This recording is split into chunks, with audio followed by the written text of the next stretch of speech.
Today on Fear and Greed, a bumper jobs report pushes out the timing of an interest rate cut. Prime Minister Anthony Albanese welcomes the ceasefire deal between Israel and Hamas, and the local share market rallies with Commonwealth Bank leading the way. Plus, Rio faces some tough decisions in the Pilbara, and Joe Biden gives his farewell speech. Welcome to Fear and Greed, daily business news for people who make their own decisions. It is Friday, the 17th of January 2025. I'm Michael Thompson, and good morning, Sean Aylmer. Good morning, Michael. Sean, the main story this morning, it is all about jobs, isn't it? A bumper jobs report yesterday shows that more than 56,000 people found work last month, which was much higher than expected. And the thing is, and like this is the ramifications of it, it's enough to dampen expectations of an interest rate cut before May. Every day it seems we're talking about a new data set that's changing expectations. Those market economists are a fickle bunch, no doubt about it. We've been predicting a slowdown in the labour market for at least a year, and it just hasn't happened. 56,300 jobs were created last month. We expected about 15,000 jobs to be created, but 56,300. The unemployment rate came in at 4%, up from 3.9%, but still around historical lows. The participation rate hit a record high of 67.1%. It's not quite as strong as the top line suggests. There was an 80,000 increase in part-time workers and a 24,000 or 23,700 fall in full-time workers. Still, as we always say, the trend is your friend in economics, and this labour market is very, very strong. There's something called the employment to population ratio. So that's everyone that's employed compared to the whole population, as it suggests. Record high, 64.5%. In fact, it's more than 2 percentage points above pre-COVID levels. Back then it was around 62%. It's now 64.5%. Underemployment fell while hours worked rose. Everything was good about this report yesterday. Treasurer Jim Chalmers certainly thought so. He came out. He said the economy was coming in for a soft landing, which is what we all wanted after inflation had taken off. The employment to population ratio.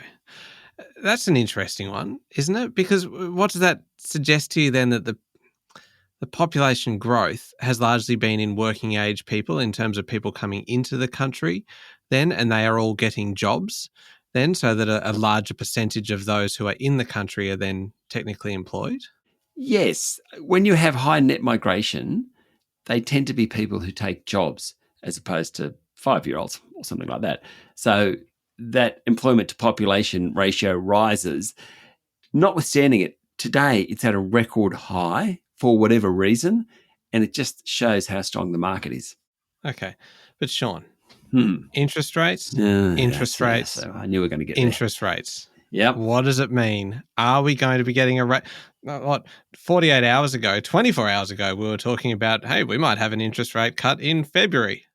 No need to rush now, Michael. No need to rush at all. So Good. What you're talking about are those figures last week. The underlying inflation figures for November came in at 3.2%. That triggered a flurry of excitement, with some people saying, hey, maybe we will get a rate cut in February. Certainly bond markets priced in a rate cut for February, or the likelihood saying it was more likely that there would be a rate cut next month. Now, I don't know. I think the Reserve Bank can afford to wait and see. It's got a few big data points coming up, none more so than on the 29th of January next week, the CPI figures for the December quarter. It can also probably hold off and see economic growth figures, the next labour force figures. The Reserve Bank actually thought the unemployment rate would be closer to 4.5% at this point. That's what its forecasts say. We're actually at 4%. So I really do think it won't do anything anytime soon. It's interesting why the labour market's doing so well. What they call the non-market sector, so government-paid jobs, clearly that's where we've seen all sorts of labour force growth, aged care, education, public service. But there's also this whole gig economy thing where if you lose your job, you can go be an Uber driver. And that may actually have sort of pushed down the unemployment rate without any of us realising. Certainly the markets reacted yesterday. The ASX stayed high. We'll talk about that in a moment. And the Aussie dollar jumped to 62.3 US cents. Yeah, because that's the point, isn't it? The strong jobs number didn't seem to stop the local share market. The ASX ending up, nearly 1.5%. Yeah, so the market rallied after US price growth figures the previous night. More of that in a moment. Wall Street rose as a result of those figures. Our market followed. The big banks, they jumped. Some were up 3%. In fact, Commonwealth Bank finished yesterday up 2.98%. When you're the biggest company on the bourse and you're jumping 3%, well, the bourse is going to have a pretty good day. Rate-sensitive companies like the technology stocks, the property companies, they outperformed. The underperformers were those stocks that are less reliant on interest rates. Healthcare stocks, utility stocks, consumer staples, basically Woolies and Coles. In terms of specific stocks, Zipco, the buy now, pay later group, surged after its competitor Sezzle upgraded revenue guidance.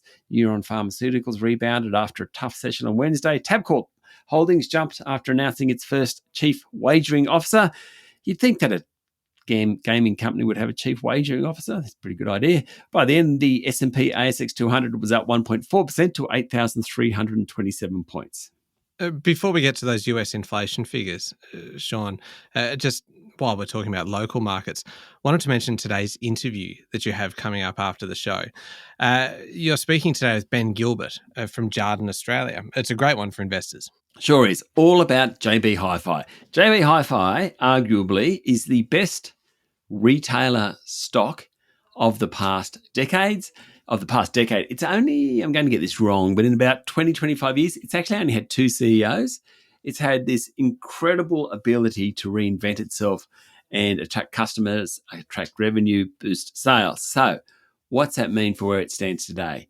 And we asked Ben all about it. It's kind of getting towards the end of our summer series of investing issues, of investing discussions. And I think this is one of the better ones, Michael. Yeah, it is a really good conversation. As I say, for investors, it is a must listen.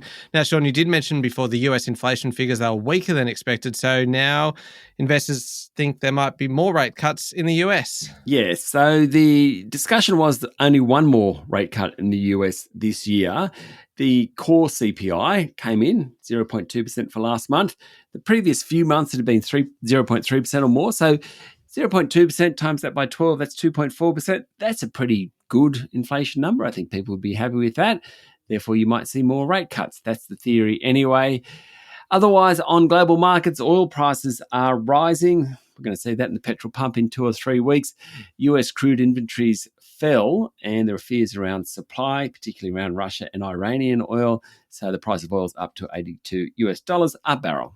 Sean, a quick break. When we come back, we're talking politics here. And in the US, we've got Joe Biden's farewell speech to chat about. And potentially a somewhat unpopular move by Starbucks. I'll be keen to get your thoughts on this one in a minute. We'll be back in a moment with the rest of the day's business news.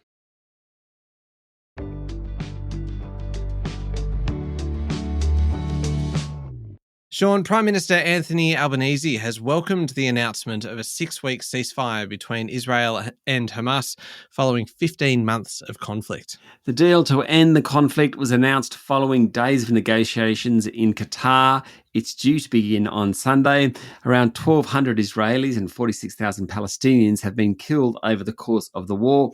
The deal promises the release of 33 of the nearly 100 Israeli hostages over the initial 6-week halt to fighting, with some Palestinian prisoners also to be returned from Israel. The second phase of the deal will include negotiations over the 6 weeks to permanently end the war, with a third to include the return of the final hostages and reconstruction of Gaza. Anthony Albanese yesterday said the agreement was a constructive step towards peace and stability in the region. He said that it needs to mark the beginning of a new chapter for the Israeli and Palestinian people. Generally, the world leaders welcomed the decision. Let's hope it holds, Michael. Yeah, absolutely, Sean. Now, Rio Tinto faces more challenges with the WA iron ore mines, which provide the bulk of group earnings, as it continues to ship higher volumes of lower grade material to steelmakers in China. The company released its quarterly production report yesterday, plenty in it. It said it was forced to draw down on mine stockpiles towards the end of last year during what's typically the most productive quarter for iron ore operations in the Pilbara, according to a report in The Australian. Heavy rain flooded some mining pits that forced Rio to eat into stockpiles that it prefers to build up during that quarter. Now, the current period, January to April, is considered at higher risk of disruption because of cyclone activity. But what Rio is facing now is the fact that they actually have lower stockpiles because they ate into it last quarter. See how we go there. Rio warned iron ore production costs for 2024 will be at the higher end of guidance based on lower output and inflation outstripping internal expectations. On the global economic outlook, Rio said inflation's moderating, growth is stabilising, but there are still risks posed by geopolitical tensions and persistent labour shortages.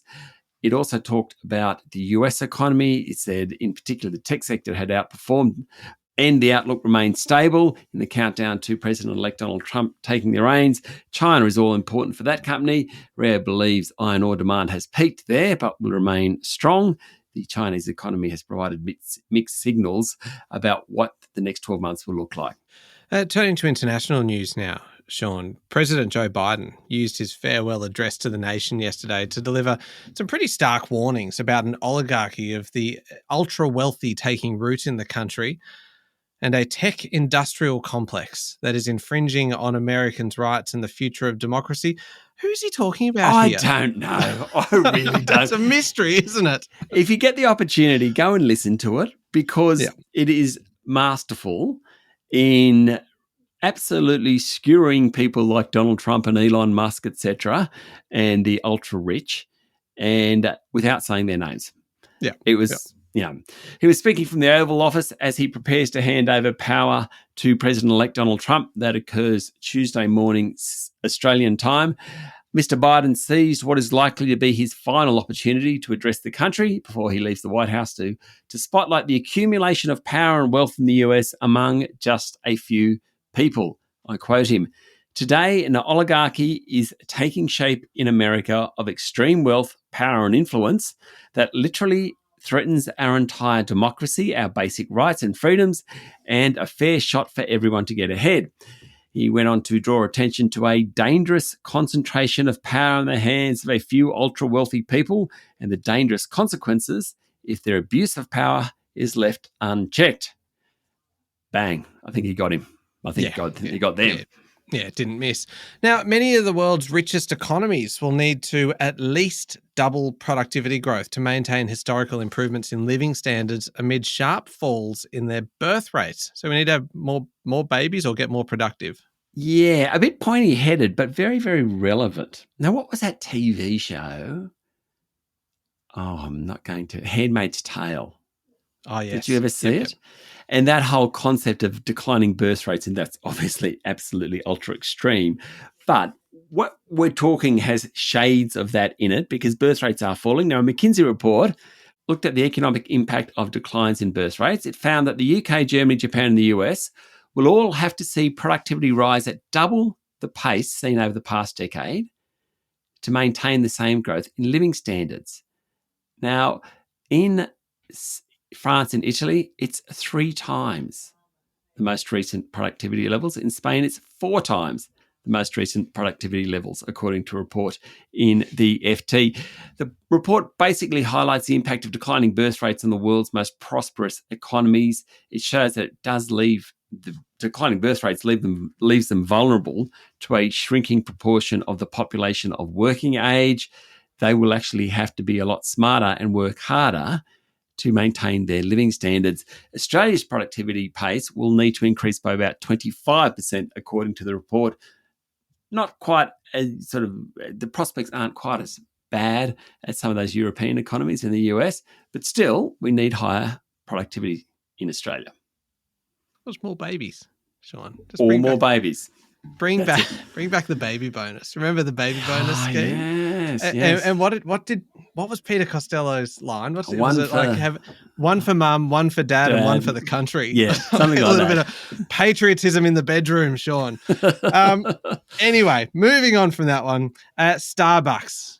I mentioned this one before. This could be an unpopular move. It's going to require people visiting its coffee shops to buy something in order to stay or to use its toilets. I kind of, it does make sense, right? I don't have a problem with this. What's always amazed me about Starbucks, and particularly if you've gone to Starbucks in the US, people just lounge about the place. What are you going to do today? I'm just going to go to Starbucks for a few hours. And they sort of hang out. They use chill. use the free Wi-Fi, and they plug their computers in and just hang out. They don't seem to be doing anything. Well, when they're not making any purchases is what I mean.